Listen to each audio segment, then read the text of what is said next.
Welcome. Good morning, good afternoon, good evening. Today, we're going to be talking about the 5 keys to personal happiness. A while back, I was listening to an interview. This interview was with a gentleman by the name of Jeff Weiner. He has written a book, and his mentor was Ray Chambers. Apparently, he has passed. I'm not 100% sure on that, but so it is from this interview that I will be speaking about the 5 keys to happiness. Just to repeat once again, your energy and what you bring here to this meditation, to this talk, is extraordinarily important. So when I speak about happiness and the 5 keys to happiness, I think there are more probably, which I'll elaborate on, but is very important. Welcome to Success Through Meditation. I'm Shakti, coming to you from a lineage of enlightenment to help you to see, honor, and love the light within yourself so that you can see, honor, and love the light within others.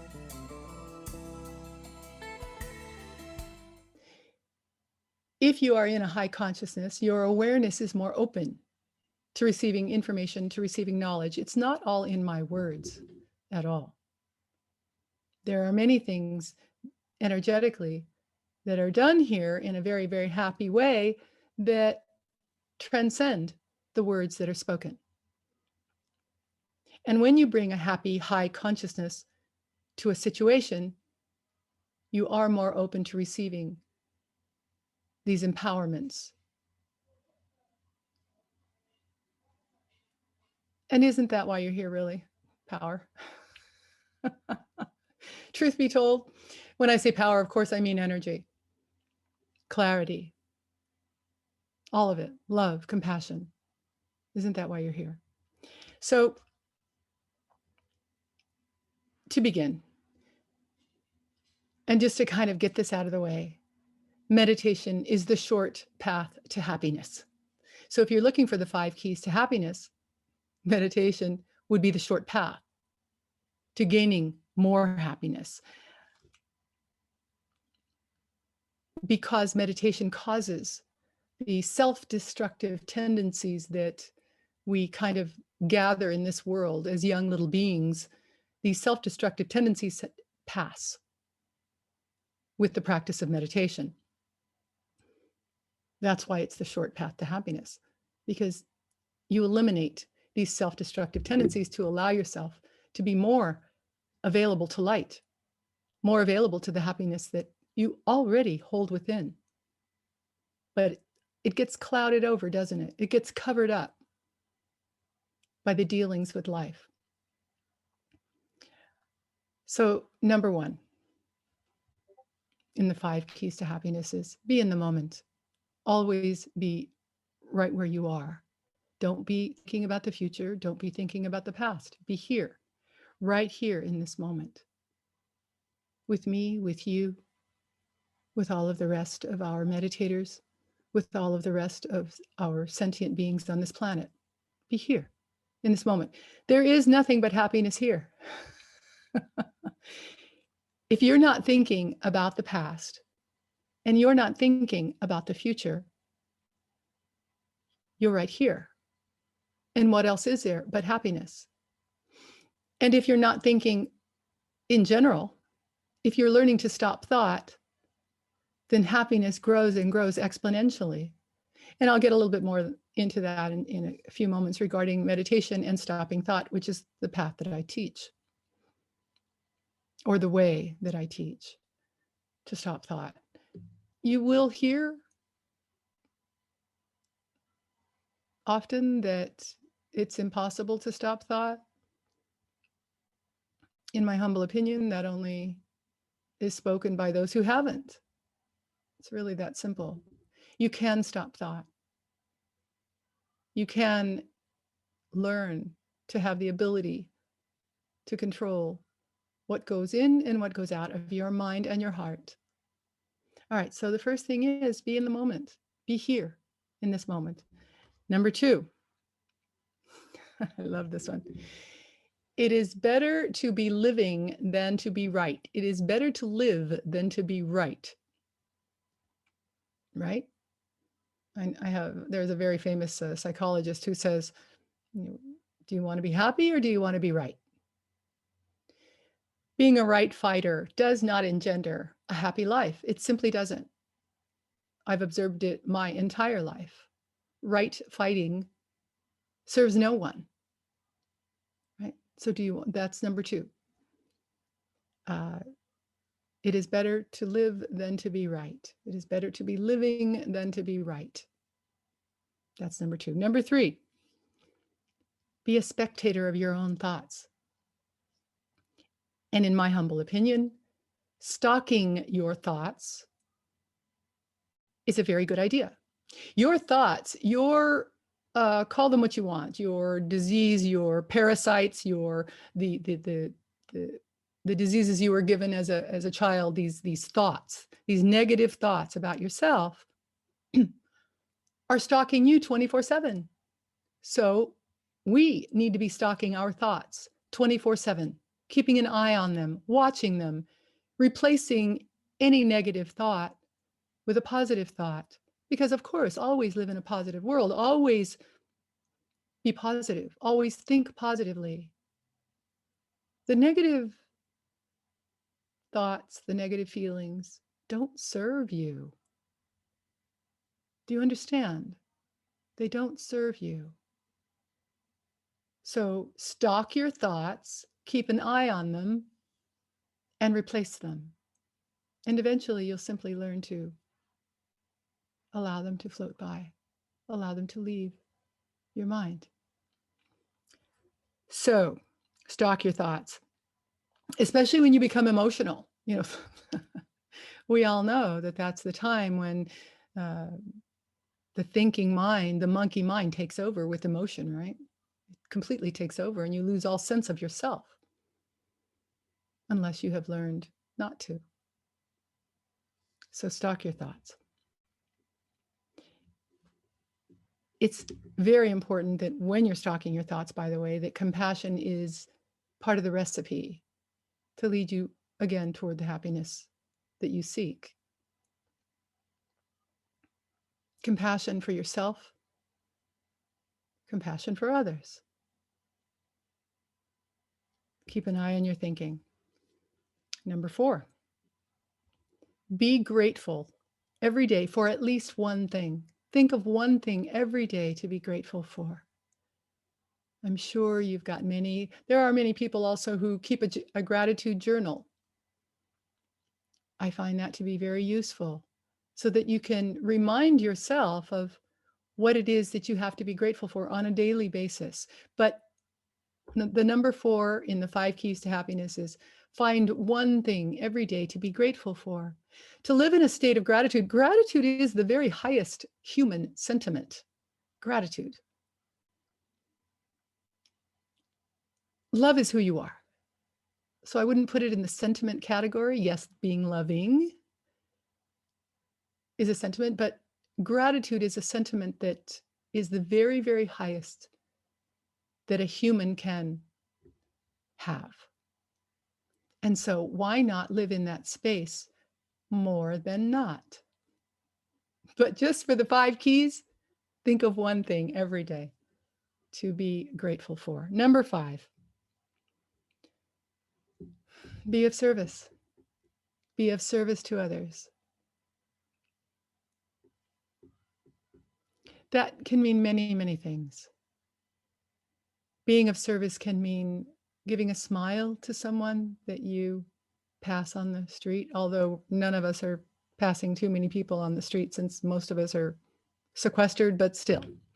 Give a smile, maybe, especially in this life, in this world right now, where there aren't too many smiles being given as humans are staying in, right? Or send food to someone that you know could use it, or take food to someone, do something, be of service. And of course, the very, very highest thing that you can do to be of service to our world and to your life is to meditate, to keep your vibration, your sense of self at the very, very highest level. And on that note, it's important to understand meditation and to attempt to master it, right? It's a great goal. It's a great ideal. It's a great idea. So in my world, the universe is ecstasy. Let's see. Hopefully that wasn't anything. No. The universe is absolutely ecstasy. Do you know that? Do you get that? If you're not touching at some point during or throughout your meditation, if you're not touching ecstasy, you're missing out on the breakthroughs that you could be experiencing, a consistency of brilliant breakthroughs in consciousness, touching ecstasy. When we first learn to meditate, we get used to meditating regularly. That's the idea. If you're brand new to meditation, what we do is every morning we get up, or afternoon, whatever time of day you get up, you take a shower, or at the very least, wash your hands and face. What this does is it neutralizes, mitigates the energies that you may have picked up in the night. So we sit, hopefully in a space that only you sit on a daily basis, either on the floor, on a pillow, in a cross-legged position, or in a chair with your feet planted firmly on the ground. Either way, your hands are in your lap. Your back is as straight as is comfortable for you. What's happening is that you are generating energy. And so we want this energy to be able to flow easily up and down and all around your subtle physical and your physical body, as it turns out. You'll feel it many times not. It just depends on your sensitivity, makes no difference, okay? So we sit for 15 minutes. Now you may have a table in front of you with a candle flame, a flower, a yantra that you'll see what a yantra is here in a few moments when we meditate. A yantra is an ancient geometric design that when you gaze at the center, the bindu, you gaze at the center of the yantra and your mind very, very naturally begins to relax, begins to soften, begins to slow things down. So this helps you when you're learning how to meditate. So we sit for 15 minutes. We use meditation music because as we are all receivers and senders of energy and information to the 8.5 billion, I think it's 8.5 billion people on the planet, the music shields you. It sort of prevents all of that outside thinking. It blocks it from entering into your meditation practice. So it's a very useful tool to use. Our meditation music is infused with enlightened energy, as it was composed by a Grammy-nominated, fully enlightened being. So it's very, very helpful, composed and produced by a fully enlightened being. So it's helpful for you, whether you like the music or you don't like the music. Either way, the energy is there to help you to meditate. It was made for this purpose, to help your meditation practice. Okay, so this meditation practice becomes a part of your life. And there comes a point, there comes a threshold that some people may or may not want to cross, which is fine. They may not want to go beyond that. When we're learning to meditate, it's hard, isn't it? It's hard to just sit. It's a challenge for many, many people. Then you begin to see that you may have more energy. You have more energy, more focus, and you feel better. Happiness, right? You're more aware. You may even see more about your psychic abilities. We're all psychic. So meditation just makes you more sensitive to it. You see more in others, you see more in yourself, and life is brighter. And you recognize the difference between meditating and not meditating. There comes this time when you see the benefits, you see how different you are now than you were before when you weren't meditating. Then your practice might become routine. Sad, sad, sad. It becomes routine. But you don't stop, because if you do, you know that life is going to be dulled again. You know that things are going to get dull. maybe not as bright, and you know that if you stopped, you would feel the loss. But you're not continuously making breakthroughs. So it's a big part of your life. How do you keep it fresh? How do you keep it constant? How do you keep the changes happening, the dissolutions of yourselves, making each day more amazing than the days before? How do you do that? You go into a more advanced practice. Starting out, some days you do well, some days you don't. But like a pro athlete, you become more and more consistent, more dedicated with your practice. And still, you may have good days, bad days, good seasons, bad seasons, but on your worst days, you're still going to, as an athlete does, as a professional athlete, even in those bad days, you're going to have much better days than if you were an amateur, right? So you've been practicing, you've noticed that your meditations are getting to be more routine, maybe a little boring, maybe you don't have the breakthroughs, but still you don't stop because you know what would happen if you did. So meditation is very similar. In the beginning, you're an amateur, then with consistent meditations once or twice a day, after you've meditated, you'll feel great sometimes, some days, and some days not. And that's okay. Never, ever judge your meditation practice. Every meditation is going to be different. That's one thing to realize. This is a more advanced idea. Don't expect ever that your meditation might be like the day before, the minute before, the hour before. As you change, so does your meditation practice. Don't evaluate your meditations, especially during meditation, especially while you're meditating. Don't evaluate. It's after you meditate that the world is just going to be a little brighter. That's when you know, that's when you realize how meditation is a beautiful and powerful tool for you. And then in the beginning, maybe you can stop thought for just a moment, maybe just a millisecond. And then what you do is you take these milliseconds and they become longer, longer and longer. As you focus on that time between your thoughts, you learn to stop thought. So the idea is that no matter, as a professional, whatever, let's talk about a master in meditation, no matter what the state that you're in, the state of your being, you can always move beyond it. Always move beyond the meditation practice when you learn to stop thought. This is down the line, of course. And dissolve into pure light. That's the idea, to become one with light, to become one with love, compassion, understanding. It all kind of goes with it. There really are no words when you dissolve into light. But that's what we are looking toward. Like a child, an infant who cries for its mother. This is the way we feel when we look at meditation and light, God, source, the universe, the infinite, whatever your term is. We cry like a child to its mama or papa,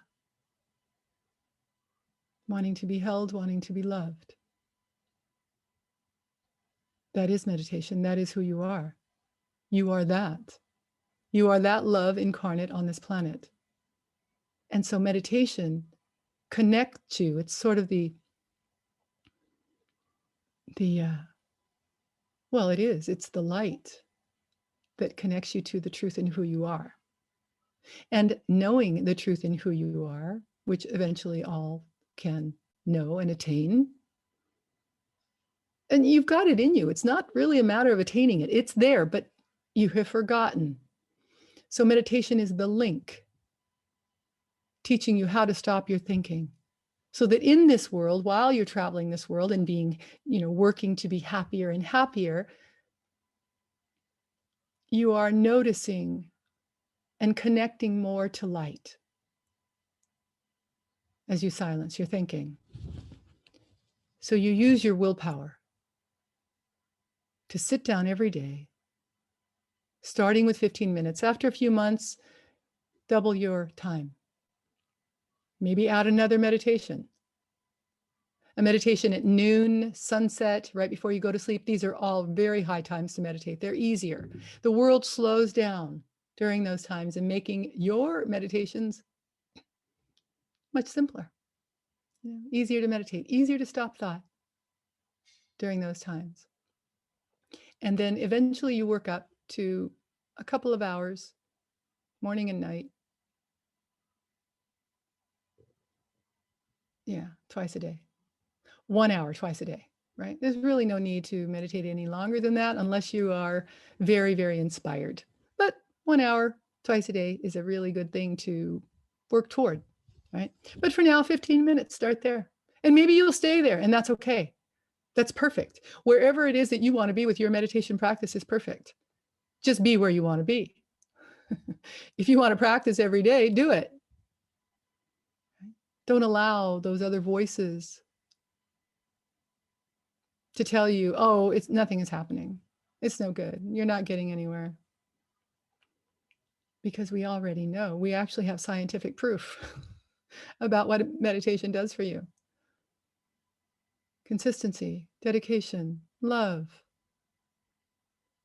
lends to a good practice. A practice that is consistent is a good practice. The only bad meditation is no meditation.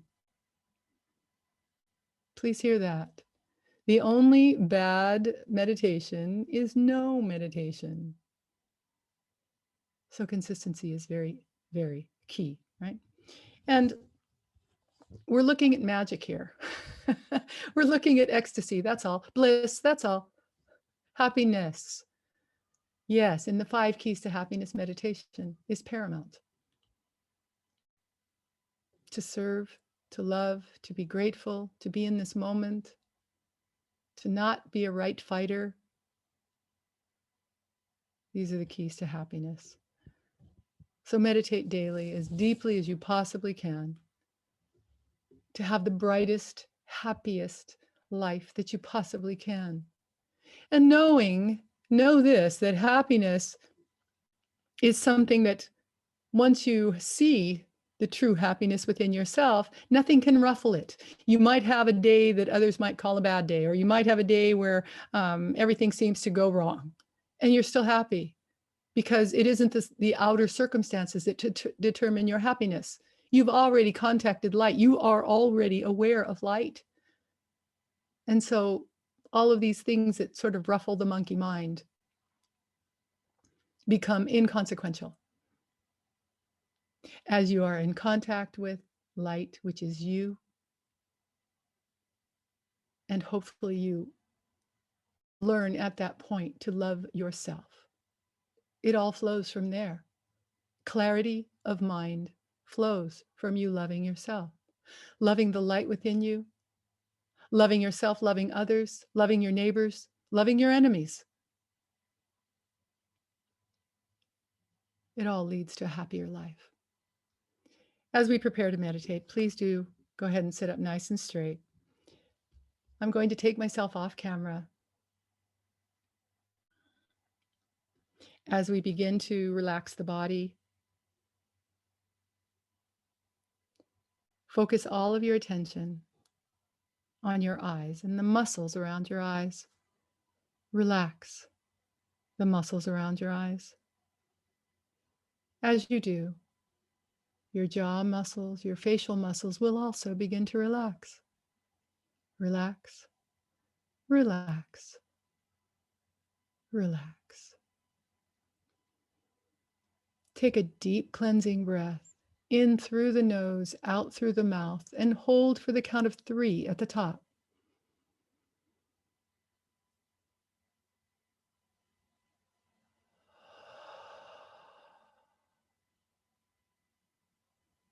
If you have any tension whatsoever in your scalp, relax your scalp. Relax your neck, down into your shoulders.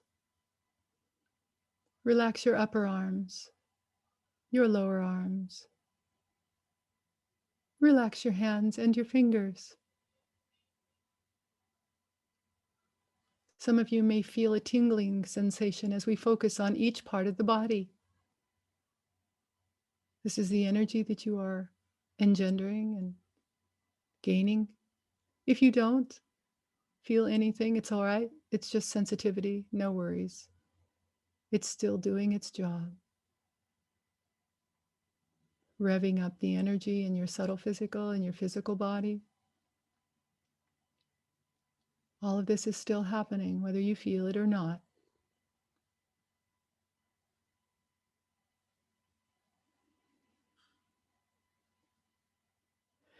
Relax your back on either side of your spinal column.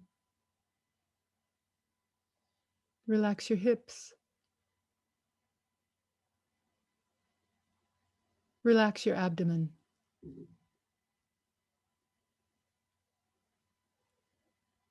Relax your upper legs. Relax your lower legs.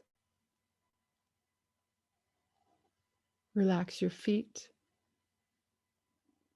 and your toes. Relax, relax, relax.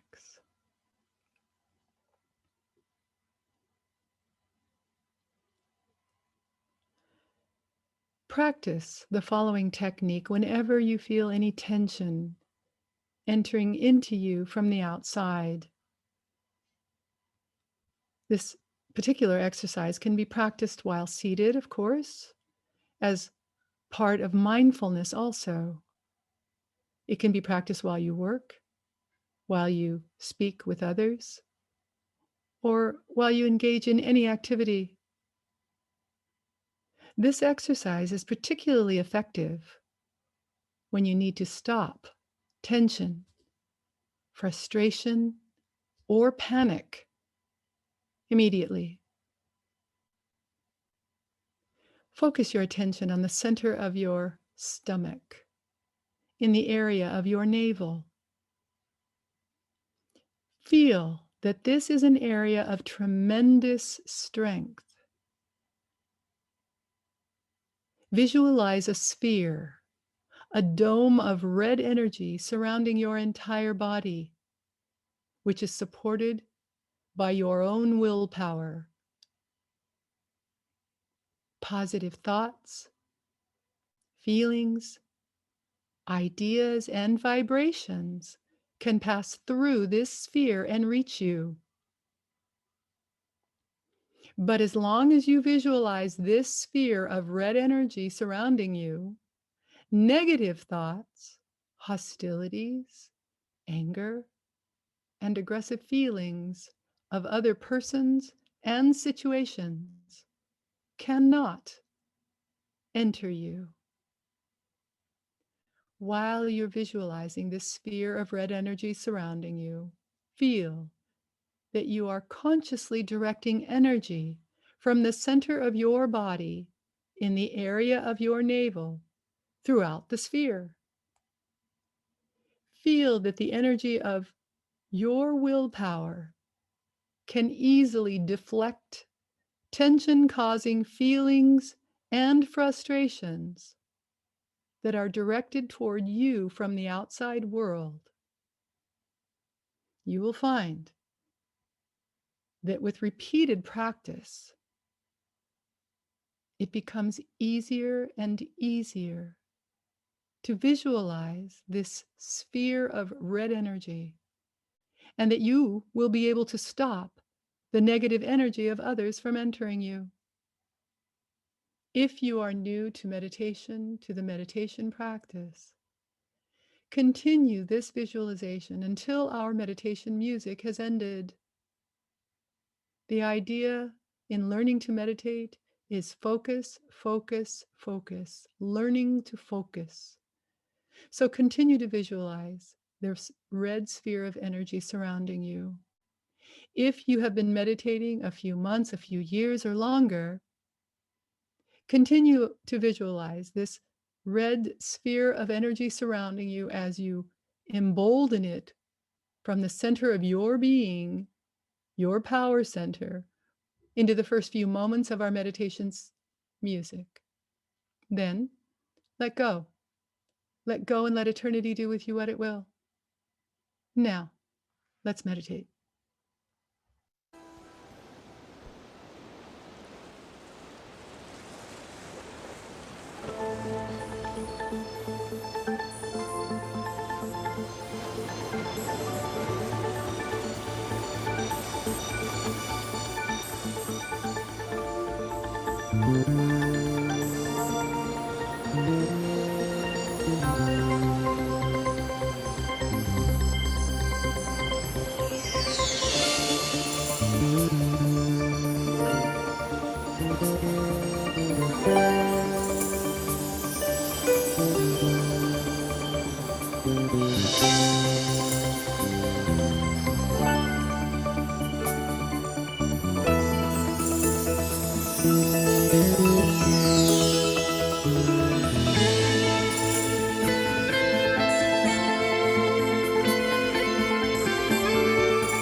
Namaste. Always at the end of your meditation, bow to offer up your meditation to the universe, to say thank you for the meditation that you've just had.